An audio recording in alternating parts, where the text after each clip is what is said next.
ये है Redmi Note 13 Pro Plus। इसको यूज करने के बाद मुझे बहुत सारी ऐसी कमियां मिली है जिनको आप इग्नोर नहीं कर सकते।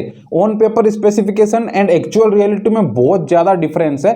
इस वीडियो के अंदर मैं आपको एकदम क्लियर कर दूंगा कि 30,000 के अराउंड ये स्मार्टफोन वर्थ इट है या नहीं। और हमारे यहाँ परंपरा है, अगर प्रोडक्ट में कोई कमी है तो उस पर खुलकर बात करी जाती है। तो फिर कमियों से शुरू करते हैं। स्मार्टफोन ट्राई करते टाइम हर कोई कैमरा जरूर चेक करता है कि इमेज क्वालिटी कैसी है, लेकिन अगर जिस ऑब्जेक्ट को आपको कैप्चर करना है उसको छोड़ के बैकग्राउंड में जो भी है वो सब कुछ अच्छे से दिख रहा है, बस मेन ऑब्जेक्ट ठीक से नहीं दिख रहा, तो आपको कैसा फील होगा?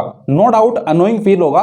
तो कुछ ऐसा ही है। एक बार ये फोटो देखो, ये मैंने नॉर्मल मोड में कैप्चर करी है। मैं अपने हाथ की लकीरें देखना चाहता था, लेकिन हाथ को छोड़ के बस बैकग्राउंड अच्छे से दिख रहा है। ये दो फोटोज और देखो, मोबाइल पूरा ब्लर है और बैकग्राउंड प्रॉपर दिख रहा है, जबकि इसका उल्टा होना चाहिए था। और आप में से कोई कमेंट करे कि हाथ कैमरा के बहुत ही ज्यादा क्लोज था, तो ऐसा बिल्कुल भी नहीं है। ये फोटो देखो, इसमें तो अब ठीक से हाथ दिख रहा है और बैकग्राउंड ब्लर है। और इसी तरह से अब ये मोबाइल फोटो भी एकदम परफेक्ट कैप्चर हुई है। तो सिंपल सी बात है, फोकस में दिक्कत तो है। और अभी और सुनो, सेल्फी के अंदर कूल टोन थोड़ा ज्यादा ऐड करता है, खास तौर से पोर्ट्रेट मोड में। लाइक ये नॉर्मल मोड में सेल्फी है और ये पोर्ट्रेट मोड में। नॉर्मल मोड वाली फोटो में कलर्स नेचुरल लग रहे हैं, बट पोर्ट्रेट मोड में कूल टोन थोड़ा ज्यादा लग रहा है। और साथ ही दोनों ही फोटो के अंदर स्किन टेक्सचर में बहुत फर्क है। नॉर्मल मोड में कैप्चर करी गई इमेज के अंदर skin texture perfect and natural है, जबकि पोर्ट्रेट इमेज के अंदर स्किन शार्पनेस कम है। ऐसा फील हो रहा है जैसे ब्यूटी मोड में फोटो कैप्चर हुई है। बाकी सेल्फी के अंदर और कोई दिक्कत नहीं है। पोर्ट्रेट मोड के अंदर एज रिडक्शन एकदम परफेक्ट है।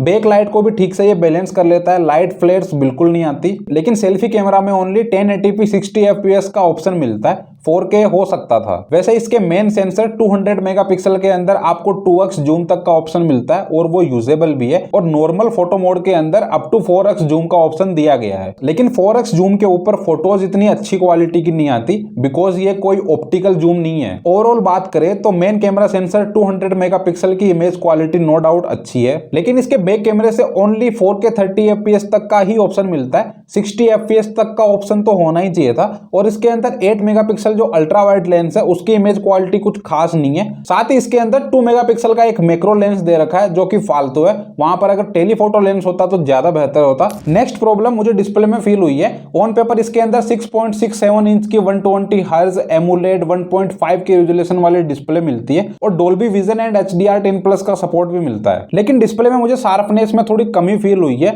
मैंने इस बजट में आने वाले सैमसंग एंड OnePlus के स्मार्टफोन ट्राई किए हैं, इसलिए मुझे थोड़ा डिफरेंस फील हुआ है। और वैसे लॉक स्क्रीन के ऊपर इमेज बहुत ज्यादा पिक्सल रेट शो हो रही है, बिल्कुल भी शार्प नहीं है। बाय द वे इसमें इन डिस्प्ले फिंगरप्रिंट सेंसर मिलता है, जो कोई बड़ी बात नहीं है। 25,000 के आसपास जो स्मार्टफोन आते हैं उनमें भी मिल जाता है। और ये बात मैं इसलिए मेंशन कर रहा हूं बिकॉज हाइप क्रिएट करी जा रही है कि Redmi Note सीरीज के अंदर ये पहली बार हुआ है। तो ये एक बुरी बात है, ना कि अच्छी बात। और डिस्प्ले इनफ ब्राइट है, 1800 निट्स की पीक ब्राइटनेस दी गई है, लेकिन एक्चुअल ब्राइटनेस कहीं भी ऑफिशियल वेबसाइट पे मेंशन नहीं है और ना ही कोई फ्लिपकार्ट या फिर कोई अदर वेबसाइट पे मेंशन है। Next problem, in and feel कुछ खास नहीं है। 30,000 वाली फील तो बिल्कुल भी नहीं है, बिकॉज प्लास्टिक फ्रेम दिया गया है और बैक साइड विगन लेदर मिलता है, जो इन एंड फील के हिसाब से मुझे एवरेज लगा। ज्यादा प्रीमियम फील नहीं होता, चीप क्वालिटी का लेदर यूज किया गया है। और इसके व्हाइट कलर में ग्लोसी प्लास्टिक बैग दिया गया है, उस पर फिंगरप्रिंट बहुत जल्दी आ जाते हैं। जैसा कि आप देख पा रहे हो कितने सारे फिंगरप्रिंट आ चुके हैं। और एक हाथ से यूज करने में आपको दिक्कत होगी बिकॉज डिस्प्ले साइज ज्यादा है। लेकिन नो डाउट लेदर वेरिएंट का डिजाइन अट्रैक्टिव है, बिकॉज 4 अलग अलग कलर के लेदर को काट कर ये डिजाइन बनाया गया है, जो अदर स्मार्टफोन के डिजाइन से अलग बनाता है और यूनिक लगता है। नेक्स्ट प्रॉब्लम, इसमें प्रोक्सिमिटी सेंसर ही नहीं है। ये कॉलिंग के टाइम हाथ के मोशन को डिटेक्ट करके डिस्प्ले ऑफ करता है। 30,000 के स्मार्टफोन के अंदर प्रोक्सिमिटी सेंसर क्यों नहीं दिया गया, ये एक सोचने वाली बात है। इतनी कॉस्ट कटिंग भी नहीं करनी होती। और यहाँ तो इन्होंने हद ही कर दी। इन डिस्प्ले फिंगरप्रिंट सेंसर के अंदर हार्ट रेट मॉनिटरिंग सेंसर दिया गया है, ऐसा मेंशन है। पहली बात तो ये रीडिंग बिल्कुल गलत दिखा रहा है और टोटली फेक है, और आप इससे टमाटर, हरी मिर्च सबकी रीडिंग ले सकते हो। तो ये एक गिमिक फीचर है और फेक मार्केटिंग करी गई है ऑफलाइन मार्केट के अंदर स्मार्टफोन बेचने के लिए। परफॉर्मेंस की बात करें तो इसका बेस वेरिएंट आता है 8 to 56 GB वेरिएंट में। LPDDR5 रैम है और UFS 3.1 स्टोरेज है। अच्छी बात है, इसके बेस वेरिएंट में 128 GB वाला कोई हिसाब नहीं है। प्रोसेसर मिलता है MediaTek Dimensity 7200 अल्ट्रा, जो कि 4 नैनोमीटर पर बेस्ड है। और ये अल्ट्रा नाम सुन के आप कुछ ऐसा मत सोच लेना कि एक्सट्रीम परफॉर्मेंस मिल जाएगी। ये बस एक फैंसी साउंड करने के लिए ऐड किया गया है। ये एक्चुअल में MediaTek Dimensity 7200 GP है और ये सेम प्रोसेसर अंडर 25,000 के अंदर मिलने वाले smartphone Vivo T2 Pro 5G के अंदर भी दिया गया है। तो आपको आइडिया लग गया होगा कि ये प्रोसेसर किस प्राइस रेंज तक आ रहा है। और Redmi ने कॉस्ट कटिंग करने के मामले में कोई कसर नहीं छोड़ी है। अकॉर्डिंग टू प्राइस प्रोसेसर थोड़ा और अच्छा मिल सकता था। वैसे ये normal daily task easily handle कर लेगा और कैजुअल गेमिंग भी आप कर पाओगे। ये कोई गेमिंग स्मार्टफोन नहीं है, तो उस हिसाब से सब कुछ ठीक ठाक है। और इसको यूज करते टाइम मुझे किसी तरह का एप्लीकेशन को ओपन एंड क्लोज के अंदर लेग फील नहीं हुआ। लेकिन यहाँ पर दो दिक्कत और है। आउट ऑफ द बॉक्स इसमें Android 13 मिलता है और MIUI 14, साथ ही इसके अंदर 3 साल तक के एंड्रॉइड अपडेट मिलेंगे। लेकिन यहाँ पर दिक्कत है, यहाँ पर out of the box Android 14 मिलना चाहिए था, बिकॉज Android 14 आए हुए बहुत टाइम हो चुका है और इसके जस्ट थोड़े दिन बाद ही Poco X6 Pro लॉन्च हुआ था, उसके अंदर Android 14 दिया गया है, तो इसके अंदर भी मिल सकता था।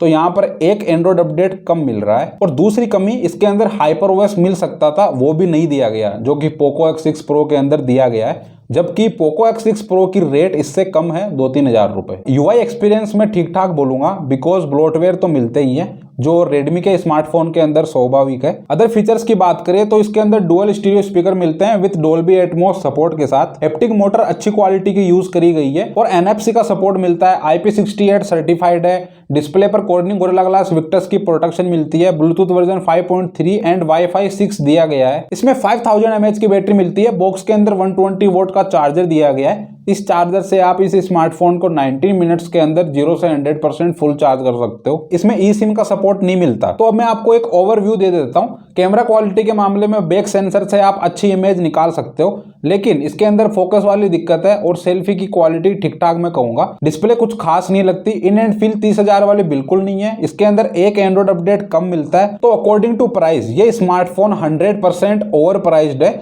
इसको ऑफलाइन मार्केट के लिए डिजाइन किया गया है और उसी के लिए बनाया गया है। यह ऑनलाइन मार्केट के हिसाब से बिल्कुल नहीं चल सकता, बिकॉज आज के टाइम पर 25,000 के आसपास बहुत से ऑप्शन अवेलेबल है, जिनके अंदर कर्व डिस्प्ले मिल जाती है, अंडर डिस्प्ले फिंगरप्रिंट सेंसर मिलता है, डुअल स्टीरियो स्पीकर्स दिए गए हैं और ग्लास बैक दिया गया है। परफॉर्मेंस एंड कैमरा क्वालिटी भी डिसेंट मिल जाती है। तो कोई 30,000 रुपए इस स्मार्टफोन में क्यों इन्वेस्ट करना चाहेगा। तो ये वीडियो आप तक पहुंचाने में रामा टेलीकॉम ने हमारी हेल्प करी है। यहाँ iPhone 15 series, Samsung S24 series, OnePlus 12 series, Vivo X100 series और अदर Redmi सीरीज भी अवेलेबल है। लोकेशन है shop number 43, road number 1, near pink city hospital, Murlipura, Jaipur. अगर आप यहाँ से स्मार्टफोन बाय करते हो तो आपको यहाँ पर नॉर्मल प्राइस डिस्काउंट और कार्ड ऑफर वगैरह तो सब कुछ मिल जाएगा, लेकिन आपको यहाँ पर neck band and smart watch जैसे गिफ्ट मिलेंगे। तो अगर आप आसपास रहते हो जयपुर में तो यहाँ पर जरूर विजिट करें।